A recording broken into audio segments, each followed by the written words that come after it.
जिसके कारण उसके वो सभी जज्बात धरे के धरे रह गए। दीपिका को मेकअप और अपनी खूबसूरती का शो ऑफ करना बहुत पसंद था। उसकी माँ रजनी और पिता मधुर वो उसकी शादी के लिए रिश्ता तलाश रहे थे। ऐसे ही एक दिन उसके घर शादी का रिश्ता लिए लड़के वाले आते हैं, पर वो उनके सामने काले रंग की लिपस्टिक लगाकर बाहर आती है। हाय राम, ये क्या है? हाँ, क्यों माँ, लग रही हूँ ना मैं एकदम हूर की परी? और ये एकदम चुड़ैल लग रही है। हटा इस काली लिपस्टिक को। नहीं माँ, ये मुझ पर सूट कर रहा है। चलो लड़के को देखें, मुझे देख के बेहोश ही हो जाएगा। हाँ। अपनी माँ की बात को नजरअंदाज कर दीपिका जबरदस्ती काले लिपस्टिक में ही लड़के वालों के सामने आ जाती है, जिसे देखकर लड़का और उसकी माँ दोनों बेहोश हो जाती हैं। अरे चुड़ैल चुड़ैल भागो, अरे भागो भगवान। अरे अरे अरे नहीं भाई साहब, ये दीपिका है, ठीक से देखिए, वो मेकअप लगा रखा है ना। रहने दो माँ, ये गवार लोग क्या जाने मेकअप क्या होता है। माँ और बेटे दोनों को होश आता है।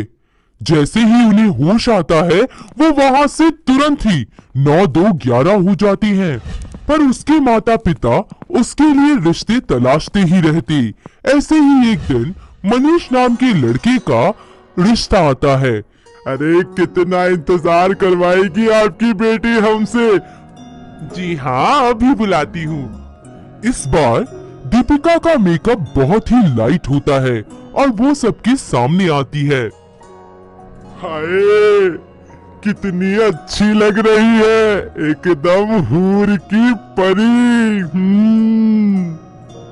सच में आंटी जी, क्या मैं परी लग रही हूँ? अरे बेटा, पसंद आ गई ना तुझे लड़की? बोल दे हाँ। अरे रे, चेहरे से नजर आ रहा है सब। जैसा आप ठीक समझो माँ। दोनों का रिश्ता पक्का हो जाता है, लेकिन इस कहानी में एक ट्विस्ट भी है। मनीष की दोस्त हर्षिता उसे बेहद पसंद करती थी। दोनों की शादी की तैयारियां शुरू हो जाती हैं। दूसरी तरफ हर्षिता अपने प्यार को दूर जाता देख बहुत दुखी होती है। तभी वहाँ दीपिका तैयार होकर आ जाती है। हे भगवान, मेरे तो किस्मत के कपाट ही खुल गए।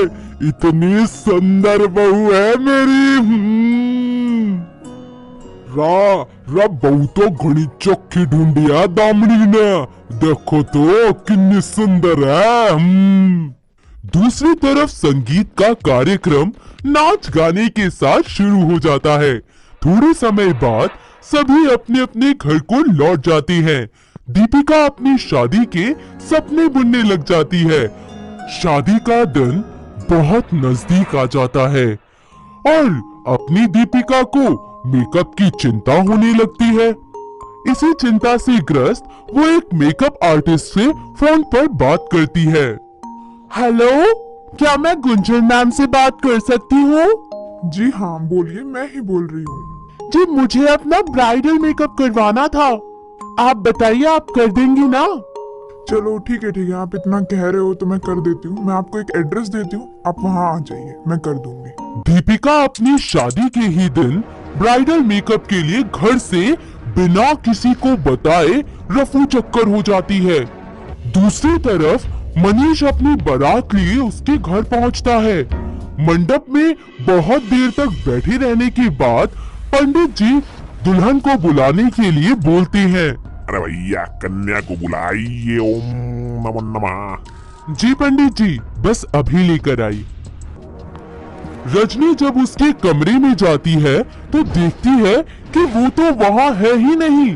परेशान रजनी भागती हुई अपने पति को ये बात बताती है। जी सुनो, दीपिका अपने कमरे में नहीं है, जल्दी से बुलाइए, अब हमसे और इंतजार नहीं होगा। जी जी समधन जी, बस थोड़ी देर। सभी दीपिका की तलाश में लग जाते हैं, पर वो कहीं नहीं मिलती। थोड़ी देर बाद दामिनी को शक हो जाता है और वो पता कर लेती है कि दीपिका क्यों गायब है अपनी शादी से। ये कैसा रिश्ता देख लिया मैंने अपने बेटे के लिए, हाय। क्या हुआ बहन जी, ऐसा क्या हुआ? क्या हुआ? अरे मुझे सब पता चल गया। तुम्हारी बेटी कुलच्छनी मुंह काला करके भाग गई और अब हमारे मुंह पर कालिख पुत गई। नहीं नहीं बहन जी, मेरी बेटी ऐसी नहीं है। अरे बस बस। मौके पर चौका लगाते हुए हर्षिता चिल्लाते हुए सभी से कहती है, मैं करूंगी मनीष से शादी। माँ, क्या आप मुझे अपनी बहू के रूप में स्वीकार करेंगी? मनीष, मैंने तुमसे कभी कहा नहीं, लेकिन मैं तुमसे बहुत प्यार करती हूँ। क्या हर्षिता, तो फिर तुमने मुझे कभी बताया क्यों नहीं? डर लगता था मुझे, इसलिए। लेकिन अब नहीं लग रहा। तुम बताओ, क्या तुम मुझसे शादी करोगे? हाँ हाँ बिल्कुल। वैसे भी दीपिका तो भाग गई और माँ, मैं इसी मंडप में हर्षिता से शादी करूंगा। इन लोगों ने जो कालिक पोती है ना हमारे मुंह पे, वो ऐसे ही साफ होगी। ठीक है बेटा, घर की इज्जत के लिए मैं इसकी इजाजत देती हूँ। रजनी और मधुर दोनों ही अपनी बेटी की चिंता करते हुए शादी को रोकने की बहुत कोशिश करते हैं, पर मनीष और हर्षिता की शादी हो ही जाती है। और तभी वहां एंट्री होती है एक अतरंगी मेकअप किए हुए दीपिका की। अरे अरे डायन, हमारी नाक कटा दी सबके सामने। कहाँ थी अब तक? यहाँ क्या हो गया है, पता है कुछ? माँ देखो ना, मैं मेकअप करवाने गई थी अपना, और यहाँ क्या हुआ ऐसा? अरे अरे मनीष बेटा की शादी हो गई, वो भी उसकी एक दोस्त के साथ। क्या? ये नहीं हो सकता माँ। मनीष, मुझे मेकअप में थोड़ी देर क्या हुई, तुमने तो मेरा साथ ही छोड़ दिया। थोड़ी और देर कर देती महारानी, सुबह हो गई है, विदाई का समय आ गया है और तू अब आई है, वो भी ये मेकअप करवा के। मुंह देख अपना, एकदम सफेद चुड़ैल लग रही है। हा? क्या कहा? मैं तो आपको ऊँट की परी लगती थी ना, आज चुड़ैल बोल दिया आपने। अरे तू जाके अपना थोपड़ा शीशे में तो देख, पूरा आटा पुता है आटा। वो अपना मुंह शीशे में देख डर जाती है। उसका पूरा चेहरा सफेद, काजल फैला हुआ और लिपस्टिक के शेड्स तरह तरह के उसके होठों पर लगे हुए। वो तुरंत ही उस पार्लर वाली को फोन लगाकर सुनाती है कि तभी उसे पता लगता है कि वो तो फ्रॉड है और उन्होंने उसे लूट लिया। मनीष अपनी बीवी और माँ संग वहां से चला जाता है और दीपिका पूरी जिंदगी अपने मेकअप को लेकर की गई गलतियों पर पछताती रहती है। अंत में उसे अक्ल आ जाती है और वो मेकअप के ख्याल से भी दूर हो जाती है। दोस्तों, अगर